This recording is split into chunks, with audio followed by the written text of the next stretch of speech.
Salut la famille, j'espère que vous allez bien. Comme vous avez pu voir aujourd'hui, on a fait le plein de mon GLE. Donc c'est la voiture que je vais vous présenter aujourd'hui. Et je vais vous laisser avec les plans cinématiques que mon poteau va faire.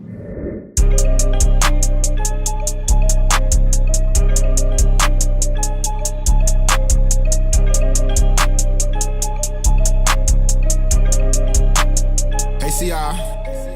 It was a PR, I'ma get money tonight. I am a don, dropping a ball. That bitch needs someone to lean on, someone to say she the one. This shit is fun, niggas just acting tough. Know that your bitch just slushy on my nuts.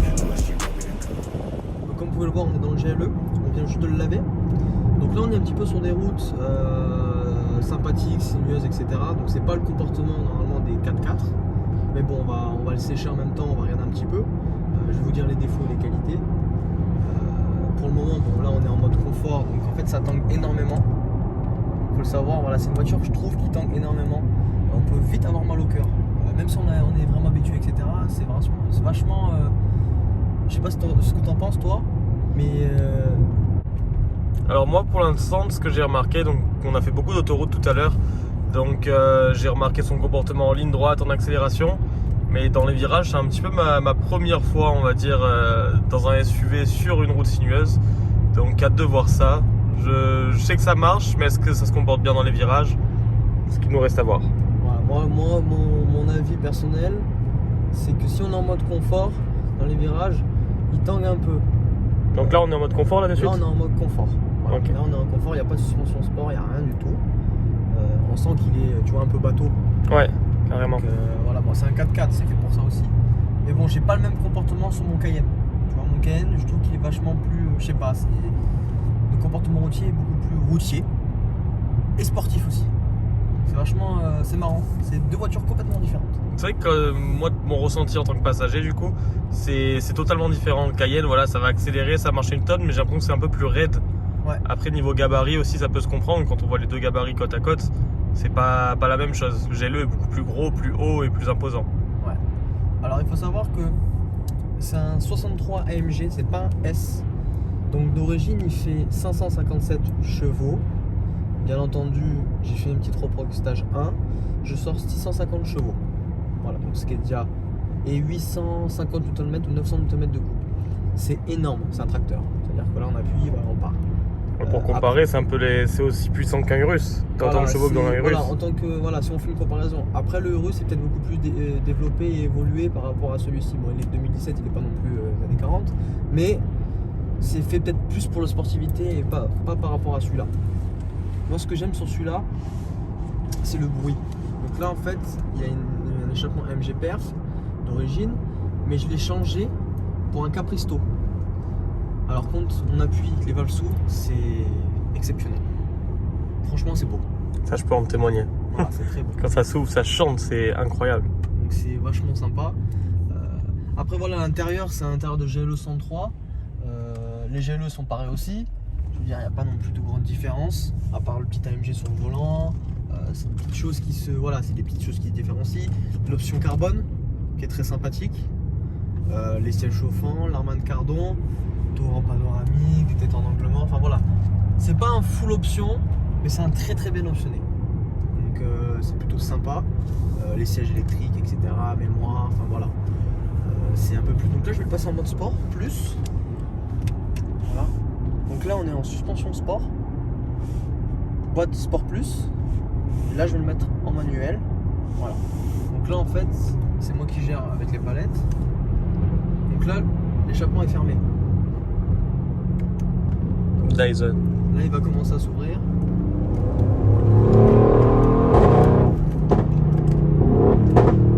Voilà. Ça change tout. C'est rien à voir. T'as vu quand il se referme, c'est un monde. Ah, il y a une différence C'est un incroyable. truc de fou. On dirait que la voiture elle perd en puissance en fait. Le bruit, Ouais, ça y c'est joue c'est- on énormément. dirait que bah, l'échappement, tu sais, tu sais, l'échappement, c'est une pièce maîtresse. Hein. Quand c'est fermé, t'as pas les mêmes. Si tu changes par exemple un décata,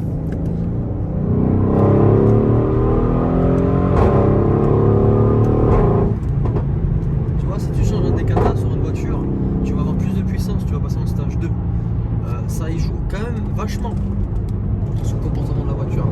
Ouais, totalement. Tu vois, là, on appuie un peu t'as vu comme il est bateau quand même?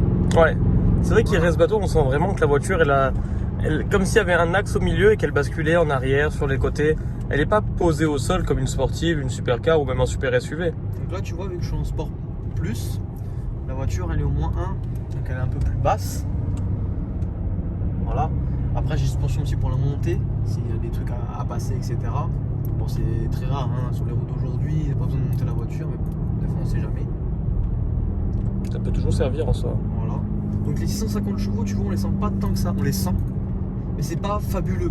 C'est pas ça. un truc, tu te sens scotché, c'est waouh, impressionnant. Tu On vois, sent que ça marche, mais c'est plus dans le couple. ouais. Voilà, c'est ça tracte en fait. Ça marche, ça tracte beaucoup, mais on n'est pas non plus collé au siège. C'est pas une accélération fulgurante, on va dire. Ça marche très fort, J'ai mais plus de sensations dans mon Cayenne Turbo S que j'avais en 2016 que dans celle-ci par exemple. ouais, je l'ai pas Après, connu celui-là. c'est un peu plus. Ça, c'est un peu plus atypique. On n'en voit pas tous les jours non plus. Des GLE 63. Alors, il y a une couleur assez sympa. De toute façon, vous allez le voir après. Mais franchement, c'est. Moi, c'est une caisse que j'apprécie. Mais c'est pas une caisse qui me fait fantasmer de fou. Tu vois, je suis pas en kiff-kiff. Ouais, c'est. Au bout de 2 jours, je m'en lasse. Je vois ce que tu veux dire. C'est vrai que les gens ils vont pas dire moi mon rêve c'est d'avoir un GLE 63. Tu vois, Ça s'entend moins souvent. c'est un peu plus. Après, c'est un super moteur, rien à dire. Alors, un truc qu'il faut aborder quand même, c'est pas moins cher qu'un Cayenne Turbo S ou qu'un Cayenne Turbo. Bon, celui-ci, on peut comparer à un Turbo et pas un Turbo S. Celui-ci, donc, il sort prix neuf dans les 170 000 euros, donc c'est quand même un prix. Hein. Au jour d'aujourd'hui, donc il a 60 000 km. Moi, je l'ai acheté, il avait 20 000. Moi, je l'ai acheté dans les 110 000 euros, déjà pour commencer. Au jour d'aujourd'hui, prix affiché, donc pas prix de vente, où il le vend, prix affiché sur le Bon Coin, la Centrale, Mobi, etc. C'est 72 000 ou 75 000 euros. Avec ce Ah, il y a une kilométrage. grosse décote quand même Tu dessus. vois, il y a quand même une décote par rapport au prix du neuf, près de 100 000 euros. En 3 ans, 4 ans maintenant. Donc c'est quand même énorme, en 4 ans, tu perds 100 000. Ouais, 25 000 Donc, euros ça fait par an. 25 000 par an, sans compter, tu dois faire l'entretien, les pneus, les plaquettes, les disques. Voilà, si t'as pas de garantie, qu'il y a un problème, c'est pour toi. Donc voilà, c'est une voiture qui, voilà, c'est pas négligeable. C'est le prix d'une supercar aujourd'hui avec 170 000. T'as quand même des belles caisses. T'as du Huracan, t'as des 458 Spider, t'as des 458 coupés, bien entendu. Tu commences à avoir des 488 qui commencent à descendre. Donc tu commences à avoir des. Voilà, tu veux un 4x4 sportif. Voilà. Là voilà. Mais moi, mon ressenti sur cette voiture, c'est une super routière. Ça n'a pas beaucoup de problèmes. Niveau entretien, c'est 1000-1500 balles pour tout ce qui est bougie de changement, de grosses révisions. C'est pas non plus exceptionnel pour 170 000 euros. Voilà, une Ferrari à 70 000 euros, un entretien c'est 3-4 000. Ouais, c'est Voilà. sûr. Donc c'est. Et puis ça reste une Mercedes, donc c'est vachement fiable. Voilà. Dodge Qualitat. Voilà, exactement. Exactement. Donc je sais pas ce que vous en pensez, dites-moi en commentaire ce que vous en pensez d'un GLE 63 coupé. S ou pas S, de toute façon ça change rien sur l'esthétique. Je vous montrerai un petit peu les petits détails esthétiques que j'ai changé à l'extérieur, j'ai rien fait de fou. Mais par rapport à l'origine, je vous montrerai un petit peu ce que j'ai changé. Mais ouais, c'est une super caisse. C'est pas mon coup de cœur. J'ai été très content quand je l'ai eu, mais je me suis vite lassé. Voilà. Donc là, échappement ouvert.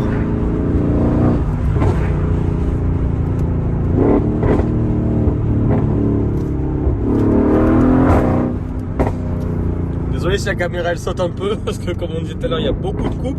Du coup les accélérations ça colle clairement au siège. Alors, faut savoir qu'il a encore le catalyseur. C'est juste un 4x4.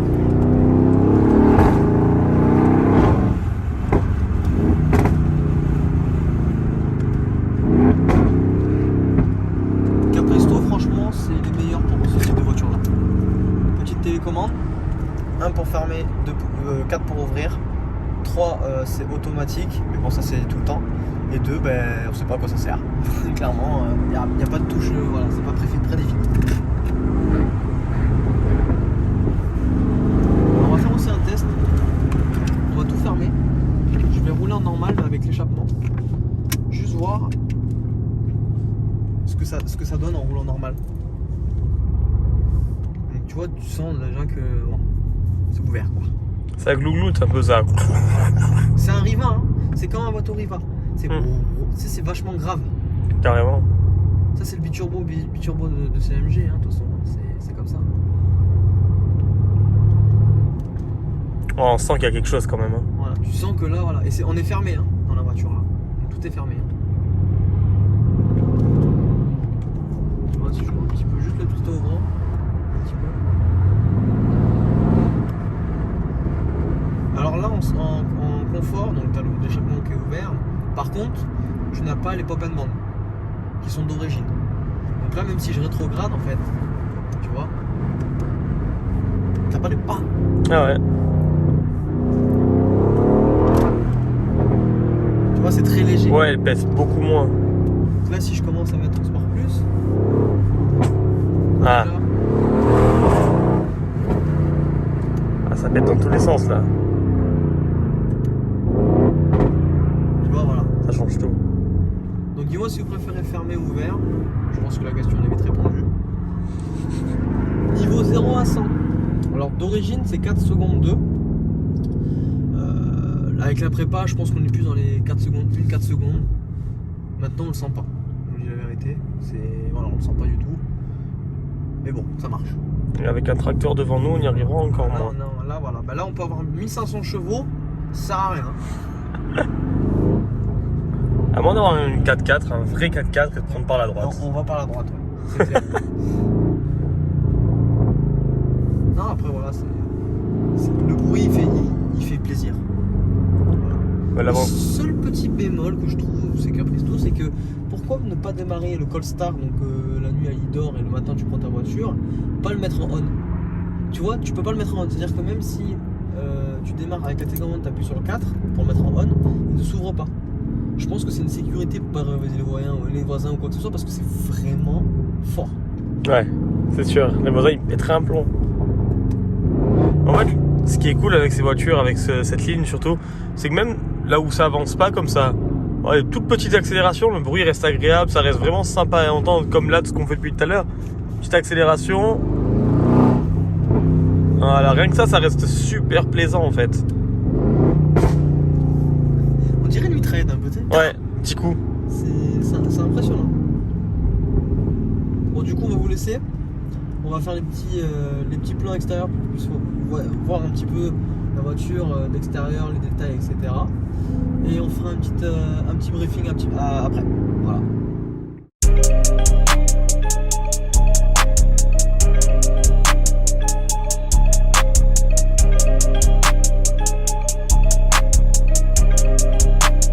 Hey, CR. It was a PR, I'ma get money tonight. I am a don, dropping a ball. That bitch need someone to lean on, someone to say she the one. This shit is fun, niggas just acting tough. Know that your bitch just slut, she on my nuts. She want me to cuff, but I'm not made for.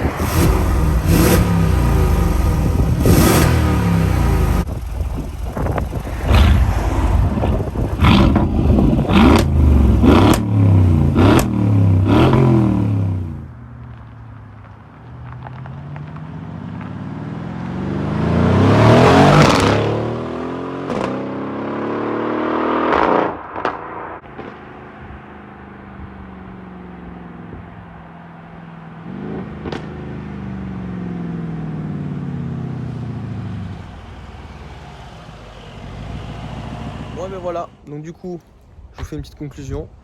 C'est une super caisse, il n'y a rien à dire. Ça marche quand même fort.